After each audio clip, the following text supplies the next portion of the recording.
About your film journey, always look to the positive. You know what I mean? Always look to what guides you, what guides your life. Um, are they still on here? Orlando's still on. Oh, okay. Orlando, can you hear us? I can.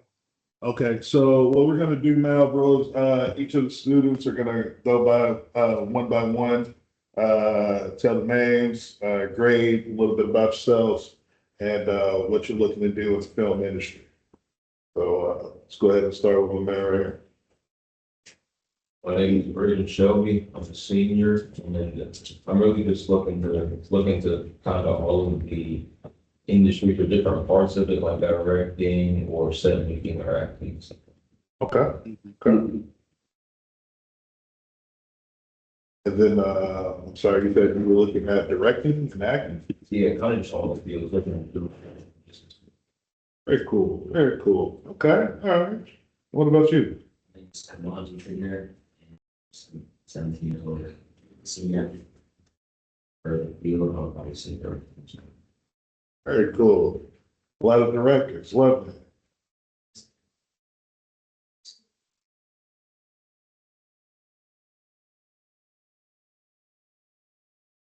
I can't hear for some I reason. can't hear you. For the app. Like, speak up for the speaker so he can hear you.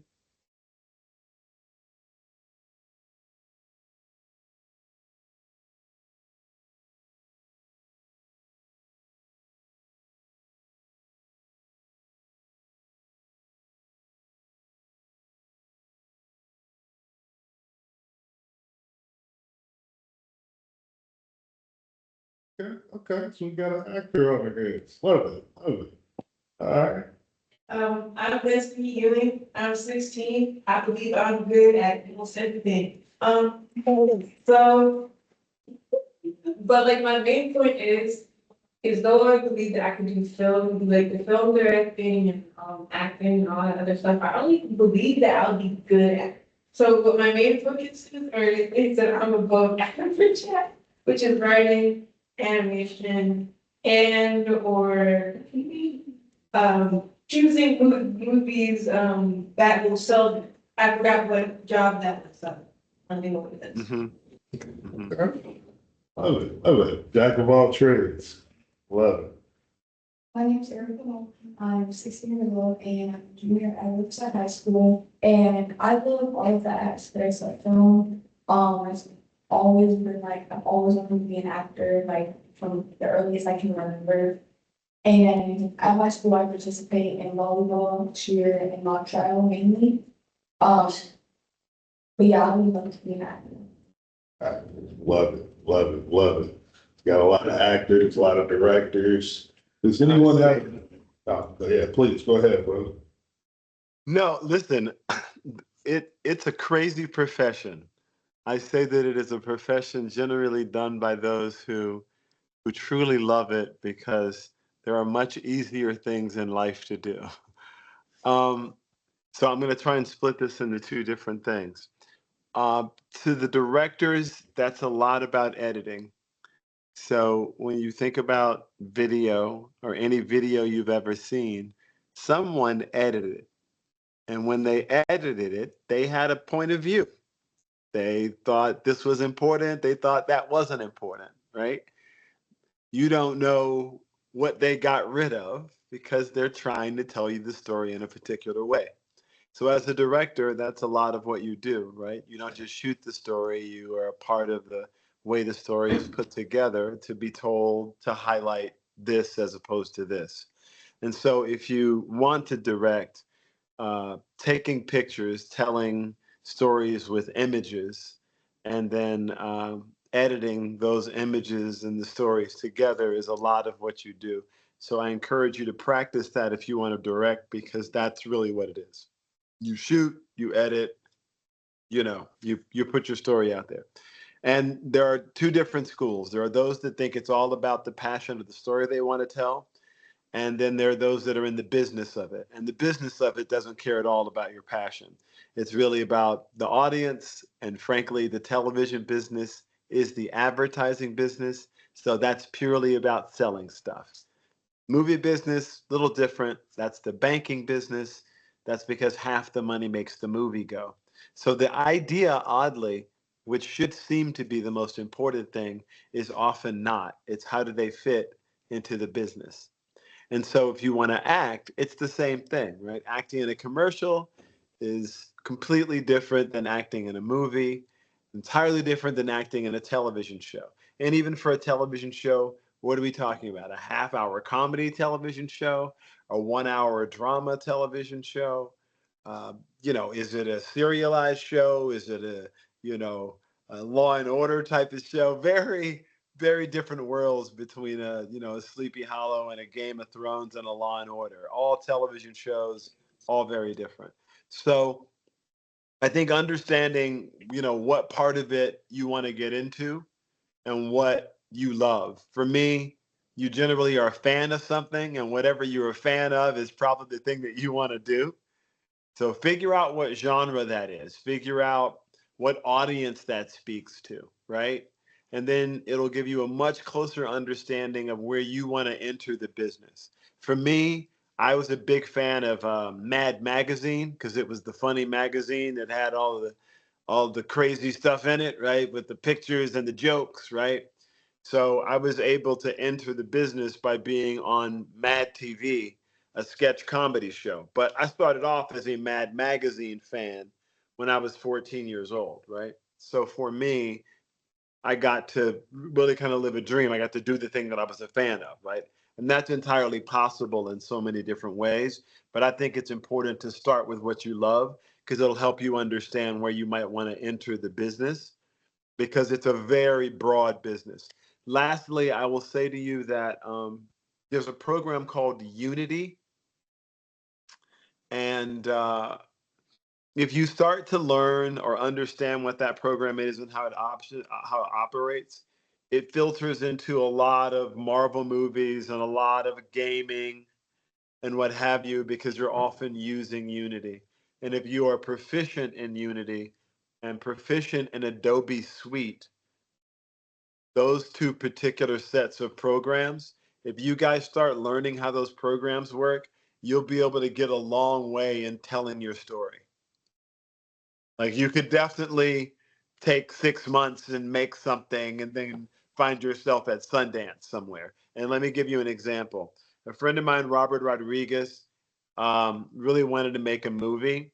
So he checked into one of those hospital situations where they pay for everything and they do clinical trials. And he lived there for 4 months.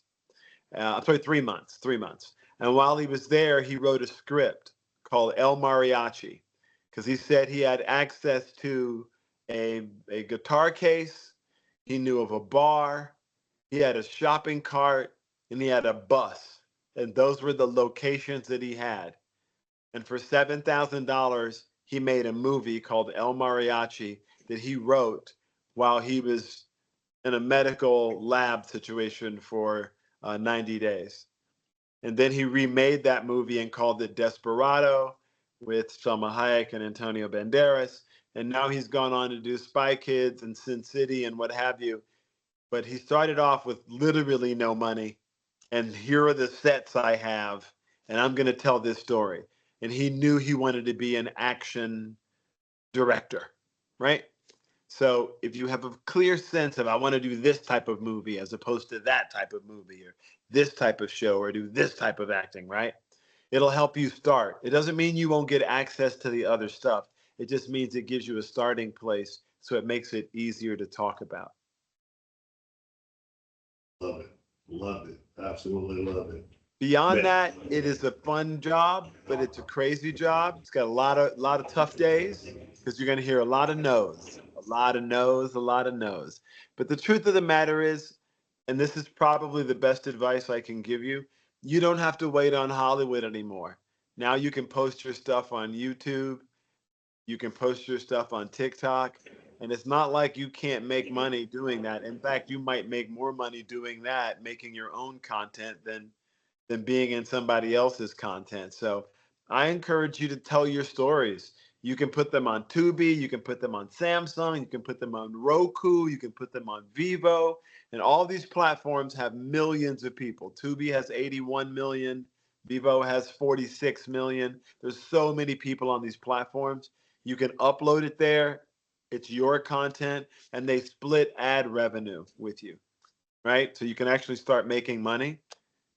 And there's not really a whole lot of age limitations. If they are, you'll get your parents to help you out. But the truth of the matter is, if you want to start telling stories right now and you don't want to wait, you can do that today, and you should. 100%, 100%, man. Dropping out. Hey, brother, thank you so much for coming in and speaking.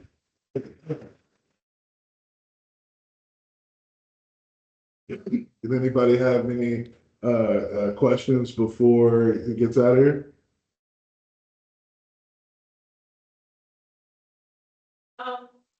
Like the whole thing that you said to me earlier, like in like the beginning, like not before the beginning of this meeting, was that like telling me to have pride in my talent, whatever? Uh-huh. Yeah, that makes a lot more sense. Thank you. Yes, Orlando, absolutely. You can should you believe tell in them? you. It's so important. I can't tell you how important it is for you to believe you're capable of it and believe that you deserve it. And I believe that you do. So if you and I can get together on this, I think you'll get to where you want to go. Orlando, can you do me a favor and tell them a little bit about who you are and just like a 5-minute sort of story of where you began to where you are now? Sure. My name's Orlando Jones. I started off, my career was born in Mobile, Alabama. My father was a professional baseball player and then basketball coach. Professional sports is the family business. Every male in my family played professional sports. My mom ran the 33rd largest television station in the country and produced shows for it and created the Jefferson Awards and that kind of stuff. I started an advertising agency when I was 18 years old called Homeboys Productions. I got clients like Food Lion and Mazda and what have you, McDonald's. I then came out to California and got a job writing on a show called The Different World on NBC. I wrote on that show, and then I wrote a show called Martin, the pilot of Martin for Martin Lawrence. I then wrote the Sinbad show, and then we launched a network called FX. It was a pretty crazy jump to go from writing a half-hour sitcom to launching a cable channel, very different things. And we worked on what you guys now call reality television. At the time, we were just workshopping what it would like to shoot a show in an apartment. And we shot it in an 11,000 square foot apartment in New York. After launching FX, I went and launched another franchise called Mad Magazine, based on MADtv. I was a writer and performer on that show. I left there and got an overall deal working with Quentin Tarantino and Robert Rodriguez on some movies in South Africa. Then I found myself working with a couple of different Oscar winners. Next thing I know, I had a feature career. At this point, I cannot remember how many movies I've done, but between Evolution and Time Machine and Drumline and The Replacements and Biker Boyz and 88, and then moving through TV with Sleepy Hollow and American Gods, and writing Everybody Hates Chris, and creating content for Viacom to put on mobile devices in 2005. My company won the first Virtual Reality Emmy in 2015, and we started making VR content then. We worked primarily then with marketing companies. I worked for 2 producers named Kurtzman and Orsi. So we did everything you saw online for Star Trek, Now You See Me, Ender's Game, Book of Eli, Sleepy Hollow, Hawaii Five-0, forgetting something. Oh, Hunger Games, Dolphin's Tale. So those are our properties on the marketing and branding side. So I've had an interesting career in the sense that I've written half-hour sitcoms, 1-hour television shows, movies in just about every genre as an actor and as a writer. And then lots of advertising campaigns for 7-Up and Farmers Insurance and all kinds of different companies, Mazda.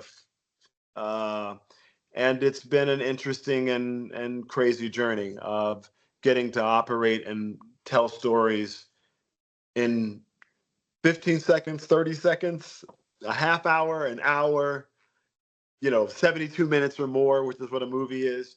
And even in music. So it's been a fun journey where I've gotten creatively to do a lot of different things and have learned a lot about how you monetize those different talents. Thank you, sir. Amazing. Sorry, that's a lot of information, but you asked. Yes. I want to call you Mr. Nancy so bad. Go right ahead. Time for a story. Ender's Game is my stuff, man. I've seen it like 12 times. Can you hear me? I can hear. What'd you say? I said Ender's Game is my stuff. I've seen it like 12 times. Oh, yeah. A fun one. Yeah, that was cool. Good Very stuff, cool. man. Good stuff. So thank you guys so much. Yeah, thank you. Thank you. Thank you. Thank you. Be well, guys. Have fun. What was that? I said, be well, guys, and have fun. At least all I've been doing this whole time is having fun. I hope I bless you with that you'll get to have a job that is fun, that you enjoy doing in your life. It'll never feel like work. It's a blessing. Some days, kind of, but most days I love what I do. So thank you guys for taking the time. I wish you the best and much love. Yes, sir. Thank you, sir. Thank All you right, so peace much out. for coming. Appreciate you.